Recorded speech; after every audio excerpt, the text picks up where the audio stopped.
Assalamualaikum warahmatullahi wabarakatuh. Apa kabar anak-anak Umi? Semoga semuanya dalam keadaan sehat walafiat dan kita semua dalam lindungan Allah Subhanahu wa taala. Kita bertemu kembali dalam materi sholat fardu. Sebelum kita memulai pembelajaran, marilah kita membaca doa belajar bersama-sama. A'udzu billahi minasyaitonir rajim. Bismillahirrahmanirrahim. Raditu billahi rabbah wa bil islami dina wa bi Muhammadin sallallahu alaihi wasallam nabiyyan wa rasulah. Rabbi zidni ilma warzuqni fahma wa amalan salihah. Rabbi shrahli sadri wa yassirli amri wahlul 'uqdatam min lisani yafqahu qawli. Amin ya rabbal alamin. Kali ini kita akan membahas materi sholat fardu. Tujuan pembelajaran ini adalah agar anak-anak Umi semuanya mampu menganalisis ketentuan sholat fardu sebagai bentuk kepatuhan ibadah kepada Allah Subhanahu wa taala dan pembiasaan diri serta istiqomah yang mencerminkan seorang yang taat kepada Allah dan berakhlakul karimah, sehingga semua yang dilakukan dalam kehidupan sehari-hari bernilai ibadah dan pembiasaan diri yang mencerminkan seorang yang berakhlakul karimah. Nah, kali ini kita bahas pengertian sholat fardu. Secara bahasa, sholat artinya doa. Secara istilah adalah ibadah yang terdiri dari perkataan, perbuatan, yang dimulai dari takbir dan diakhiri dengan salam.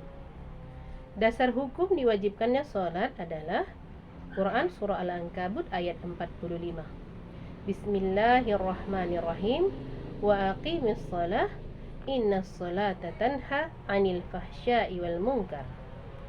Artinya, dirikanlah sholat, sesungguhnya sholat itu mencegah perbuatan keji dan mungkar. Syarat sah sholat yang pertama adalah suci badan dari hadas, suci pakaian dan tempat dari najis. Yang ketiga, menutup aurat. Yang keempat, mengetahui waktu sholat dan tentunya menghadap ke arah kiblat. Nah, syarat wajib sholat adalah yang pertama beragama Islam, yang kedua baligh, yang ketiga berakal, empat suci dari haid dan nifas, yang kelima telah sampai dakwah kepadanya, dan yang keenam terjaga tidak sedang tertidur. Sunnah-sunnah dalam sholat ada yang disebut sunnah ab'ad, yaitu amalan sunnah dalam sholat yang apabila terlupa harus diganti dengan sujud syahwi.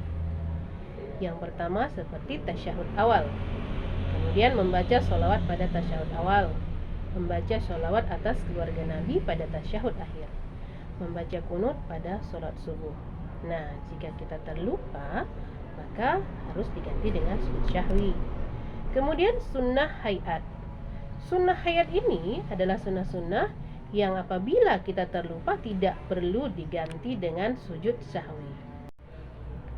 Hal-hal yang membatalkan sholat yaitu berbicara dengan sengaja, kemudian tertawa, berhadas besar maupun kecil ketika sedang sholat, kemudian terbuka auratnya, merubah niat dalam sholat, kemudian membelakangi kiblat, makan dan minum dengan sengaja, murtad, meninggalkan salah satu rukun sholat, bergerak lebih dari 3 kali berturut-turut. Rukun sholat fardu ada 13. Yang pertama, niat. Yang kedua, berdiri. Tentunya bagi yang mampu. Jika tidak mampu, maka boleh duduk, berbaring, sampai memberi isyarat. Kemudian, takbiratul ihram. Yang keempat, membaca surah Al-Fatihah. Yang kelima, rukuk. Yang keenam, i'tidal. Ketujuh, sujud. Kedelapan, duduk di antara dua sujud. Kesembilan, duduk tasyahud awal. Yang 10, duduk tasyahud akhir. Yang ke-11, membaca sholawat tasyahud akhir. Yang ke-12, mengucap salam pertama. Yang ke-13, tertib Artinya mana yang duluan itu yang diduluankan, jangan sampai terbalik.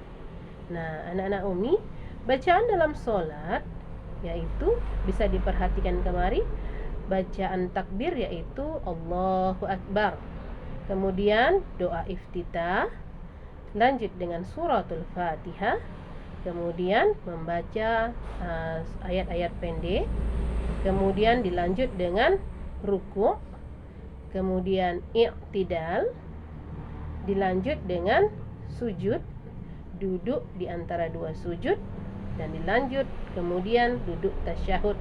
Nah, bagi yang rakaat sholatnya 2 rakaat, tentunya rakaat kedua sudah lanjut tasyahud akhir. Sementara yang rakaatnya ada 4 rakaat, maka rakaat kedua kita berdiri kembali. Tata cara pelaksanaan sholat, anak-anak Umi bisa lihat semua gambar berikut. Ya, perhatikan dan dipelajari. Nah, dalam sholat subuh ada yang disebut dengan doa kunut, dibaca ketika di rakaat kedua setelah kita membaca doa i'tidal. Nah, menurut mazhab Syafi'i, doa kunut hukumnya adalah sunnah muakkad. Nah, anak-anak Umi dibaca dan dipelajari, dihafal juga ya. Ketentuan waktu-waktu dalam sholat fardu yaitu sholat zuhur waktunya dimulai setelah condong matahari ke barat dan berakhir ketika apabila bayang-bayang telah sampai sama panjangnya dengan bayangan benda tersebut. Nah, kemudian masuklah waktu asar, mulai habisnya waktu zuhur tadi sampai terbenam matahari. Nah, masuk kemudian di waktu maghrib, setelah matahari terbenam sampai hilangnya cahaya kemerahan di langit, yaitu yang disebut dengan syafaq merah. Kemudian masuklah waktu isya sampai terbit fajar syadik. Setelah terbit fajar syadik, masuklah waktu subuh sampai terbitnya matahari. Nah, anak-anak Umi, sujud syahwi yaitu sujud yang dilakukan karena seseorang meninggalkan sunnah abad, kekurangan atau kelebihan rakaat maupun ragu-ragu jumlah rakaatnya. Lafaz sujud syahwi, subhanallah man la yanamu wa la yashhu. Tata cara sujud syahwi. Yang pertama, dilakukan sebelum salam. Sujud syahwi dilaksanakan setelah membaca tasyahud akhir sebelum salam, apabila kesalahan atau kelupaan itu diketahui sebelum salam. Jika kesalahan itu diketahui setelah kita salam, maka sujud sahwinya dilaksanakan setelah mengucap salam. Nah, sujud sahwi dilaksanakan dengan cara takbir terlebih dahulu, dilanjutkan dengan sujud dan membaca subhanallah man la yanamu wa la yashhud 3 kali, dilanjutkan dengan duduk iftirasi, lalu sujud sahwi kembali dan membaca bacaannya kembali, subhanallah man la yanamu wa la yashhud, lalu dilanjutkan dengan duduk tasyahud akhir, kemudian mengucap salam.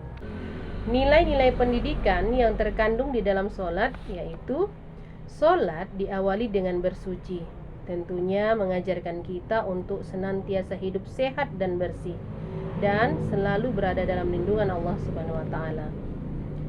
Kemudian sholat juga mendidik untuk berlaku jujur, karena ibadah sholat itu adalah ibadah kita langsung kepada Allah.